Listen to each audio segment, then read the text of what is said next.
The Twisted Tales of Spike Mcfang, released in 1994 for the Super Nintendo, is much like getting a lap dance at a strip club.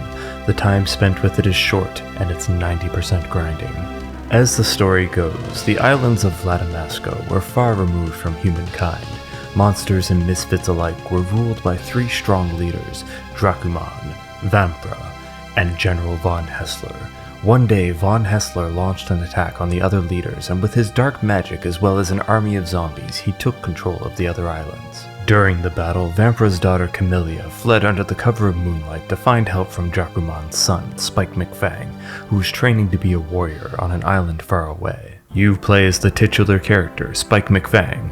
Popping out of our pimped-out dragon car thing, Spike exposits that we're on Fighter Island where young adventurers learn the ways of the warrior. Professor Steam tells Spike that he's been reading too many brochures, but Spike remains diligent as he states that if he's going to rule as a leader, he'll need to learn to protect the land. Camellia comes running into frame as she tells Spike about General von Hessler's betrayal.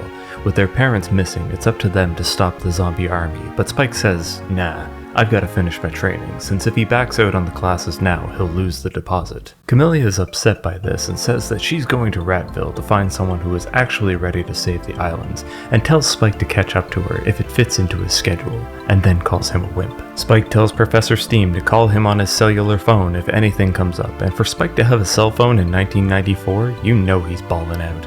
We're cheered on by the professor as well as these sheep things, but most important is the Moai head dude standing in the back, as these will serve as our save points for the remainder of the game. Spike Mcfang is an action RPG that is pretty light on the RPG mechanics.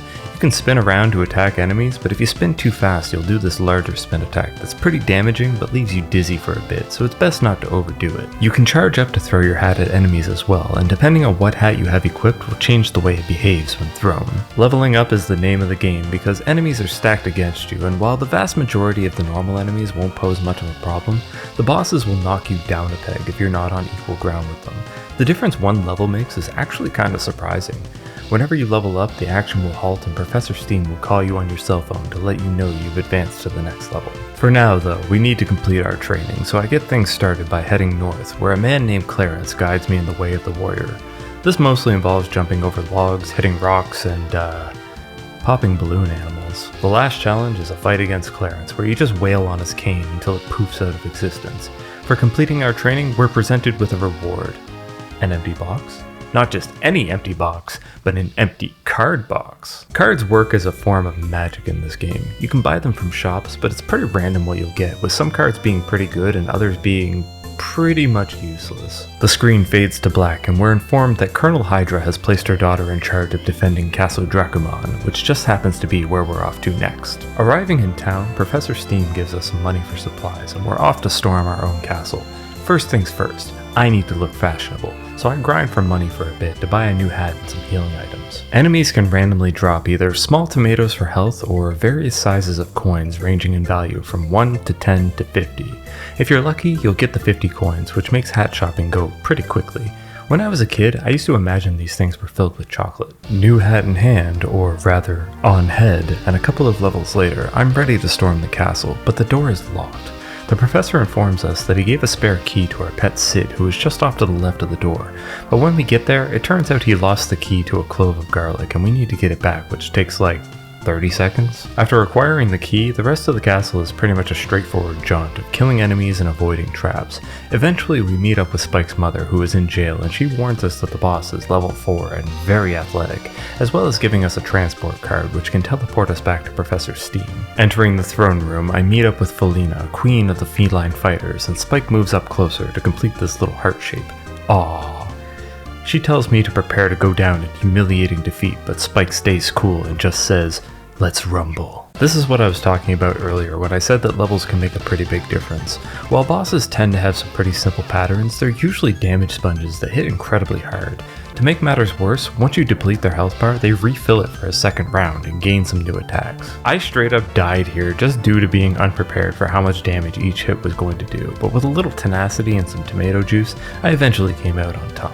Felina offers me a token if I'll spare her life, but it was a fucking trap. I knew it was too good to be true. She gloats for a moment, but it's cut short by a mysterious person who breaks the cage holding Spike. Dumbfounded, Felina can only stare as Spike exclaims, "Eat hat, cat!" cat, and banishes her ass to the Shadow Realm. We learn that this person is Rudy, the son of von Hessler, and he was seeking our help to prove that his father is innocent. Spike, seeing mutual gain, asks for Rudy's assistance in saving the kingdom. Meanwhile, von Hessler is summoning Colonel Hydra for a meeting, and he is very angry about the events that transpired, but Hydra is confident that Croc will be able to hold his own against us. Professor Steam congratulates us on a job well done, but states that he has an urgent message from the people of Ratville. It appears that Camellia is sick and requested that Spike come help her. The message is signed by Helius Bane, which I'm totally stealing as a stage name if I ever play in a metal band. After a little shopping spree, it's off to the next area. Hey, that sign says watch for falling rocks. Be careful! With Spike's pussy wagon out of commission, we're going to have to hoof it. This area is super straightforward with not much to see until we get to Ratville. I love the little woo in the song for this section. The rat people aren't fucking around and immediately open fire on us as we arrive. Thinking that we're agents of von Hessler, they aren't willing to hear us out until Spike reveals that he's here to help Camellia, and the village elder appears to lead us into the village. Camellia isn't doing so hot. She needs the water of Kalala Desert to heal her, but it's being guarded inside a pyramid by Croc.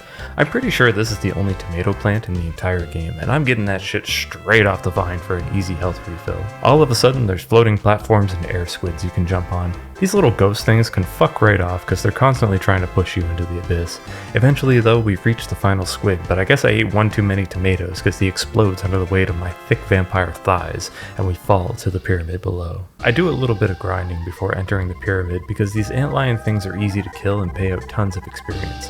Inside, I meet with Croc almost immediately, and he says I ain't going nowhere. That's a double negative. So I am going somewhere. A fight ensues, and I absolutely fucking destroy him so hard that he doesn't even realize that his first phase is done, and he continues to attack while I do no damage. Round 2 goes pretty much the same, and after being defeated, he says that I'll need to fight the desert route in order to get the water. I make my way to the top, mostly avoiding these mummies because they take far too many hits for what they're worth, and I arrive at this giant tree monster. It states that it was told by Hydra to give the water to no one, and that if we want it, we'll have to take it by force. I love how Spike is always just down to rumble. No banter, just let's fight, Root. I spin to win all over his chin, and after some apologizing, he returns the water to the desert and promises to go back to the jungle. I'm not even going to question how this massive tree is going to travel, let alone get out of the pyramid that's practically built around him. Camellia drinks the water and starts to recover. The group gets some rest, and the next morning Camellia thanks us as the professor rolls up in the Pussy Wagon Mark II. Check out this picture of it in the manual. It's pretty fucking rad. The professor says that he found a tunnel to the land of Vampra. This giant mole was apparently already on the case and pops out of the wall just in time. We say our goodbyes and it's off to the frozen tundra where we totally didn't leave anything or anyone behind. Rudy is in disbelief that we took off without him, but Spike has zero chill and just says, well, you shouldn't have slept in. The team then says the exact same thing like 3 times in a row with different words. It's kind of odd. I head into town and talk to the populace. Soon after that, I begin another grind session. I'm pretty sure this is one of the best spots in the game for money because of how quickly these little rabbit things respawn, so I grind cash and experience for a decent amount of time and get the final hat, as well as bolster my levels a bit. With all this excess cash, I do what any degenerate would do on a Friday night and dump it all into a slot machine. This is pretty much the only way to get cards outside of a couple of exceptions. The unfortunate thing is that you're just kind of at the mercy of the RNG as to what you get and can only hold 10 of each card. I wasn't even sure I had seen all the cards by the end of my shopping because there's some rare attack cards and the manual doesn't even list all of them, so... Welcome to MK's Spike Mcfang Card Tier List, the show where we go over all the cards and how they rank against each other. Let's begin. Not bad, fucking sucks, not bad, fucking sucks, not bad, S tier, fucking sucks, S tier, not bad, not bad, not bad, not bad, not bad. Pretty useful actually. It warps you out of dungeons if you ever get stuck. The only one I haven't covered is the Chicken Soup card, which we learn is the weakness of the next boss known as the Freezer. A mysterious woman in a cloak provides us with this information as we pass through the frozen cave. It's quickly revealed that the cloaked woman is Hydra, and she's helping us in order to gain control of Vampra. Spike returns to get her name, but Hydra says that it isn't important, so he thanks her anyway and returns to his journey. Arriving at the Ice Palace, it's more or less just a straight shot into the next boss fight. which we can't win because he's invincible. Freezer taunts us a bit and says that if we want another lesson, we can find him on the other side of the palace, and Spike wonders if chicken soup is actually his weakness. Not really much to the rest of the dungeon, but like a skateboard session Tony Hawk, I just can't stop grinding. Eventually I come across these 4 holes in the floor. One takes me to the boss, and one takes me to these 3 little spoon dudes slurping up some soup. They offer to share as long as I don't tell Freezer, so I grab a couple of soup cards and head for the boss. Also, fucking sucks. This card is only good for this boss, and you just use it to remove his invincibility and then fight him like any other enemy. I like how he exclaims like an anime villain, "What? Soup? 3 bowls? How did you know about my weakness?" I put him on ice, and the castle melts, and so too does the snow and stuff around the city. Freezer flew us out of there with his giant bird at the last moment. Guess he wasn't such a bad guy after all. We cut to Von Hessler telling Hydra to summon all his officers and have the troops surround the castle, but Hydra informs him that everyone has been defeated. Just them and us now. It's off to save King Dracumon and Queen Vampra. To get there, we hitch a ride on an airship. I do a final stock up on supplies, and we take to the skies. As we approach Von Hessler's castle, one of the engines catches fire and the ship crashes into the jungle as Camellia is flung from the ship. Thankfully, she's not too far away, but she twisted her ankle, so it's up to Spike and Rudy to lead the charge. The jungle is one of those exit maze dealies. You pick a direction, and if you choose correctly, the game will make a little chime to let you know you're on the right path. After a bit of trial and error, I end up on the other side and have to fight this thing. I whip out some cards and make pretty short work of them, no thanks to Rudy, who was present for the fight. Man, the AI kinda sucks. The boss leaves behind some ball things, so I smack them around and pop another level before heading into another fucking maze? Trial and error again, and we pop out on the other side, this time at the foot of Von Hessler's castle. A straight path inside, and we meet up with Hydra. Spike wonders what the stranger from the cave is doing here, and Hydra just calls him ignorant and explains her plan to seize Vampra, as well as overthrow Von Hessler and take over Vladamasco. Spike just simply says, "We'll see about that," and the fight is on. Hydra just kind of floats around while sending fire after you and swinging her spear. The fight itself isn't too hard, but it can be kind of annoying to hit her with your spin. She goes down and says that if we want to save Vladamasco, we'll have to defeat Von Hessler, and then explodes right in time for the professor to call me and congratulate me on hitting level 15. Rudy reassures us that his father isn't a bad person, and Spike says we'll get to the bottom of this as we enter the next area. Von Hessler stands waiting for us and threatens that we'll go down in defeat before the final fight begins. I just start whipping cards at him, and his first form goes down in a hurry. A spirit emerges from his body and reveals that this is the demon's true form before transforming Von Hessler's body and starting the second phase. He hits pretty hard, but I just keep up the onslaught of whipping cards at him. I send Rudy in after him, and that does literally fucking nothing. Fine, you asked for it. Go chicken noodle soup! It does nothing. I was just feeling hungry and wanted some soup. After chipping down his health for what feels like forever, Von Hessler finally gives up. The spirit threatens that there's still someone he can possess. Spike determines that it must be Camellia, and we chase after the enemy to stop him. A scream is heard as well as a scuffle, and Camellia walks into the scene. The boys prepare for battle, but Camellia tosses the demon onto the ground in front of them. I just love how the scream we heard probably wasn't from her, but from him when she beat the shit out of him. This menace won't give us any more trouble, and we can now live peacefully.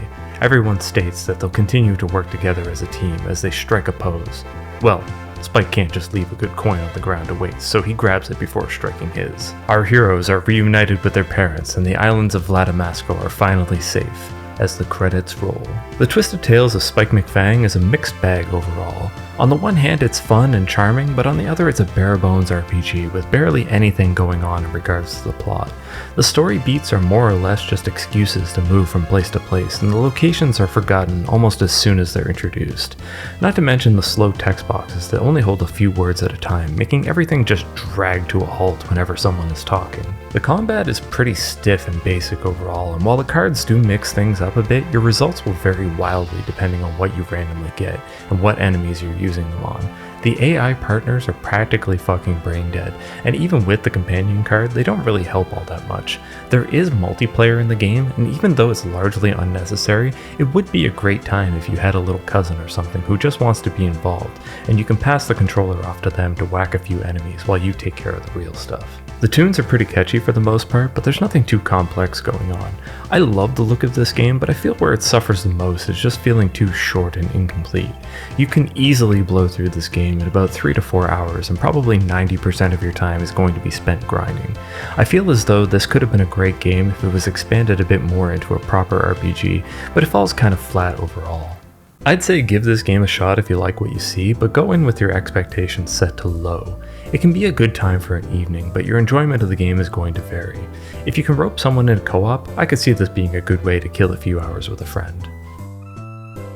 Thank you so much for watching, I really do appreciate it. If you like what I'm doing, feel free to like, subscribe, and all that jazz to help me get my channel out there. See you next time!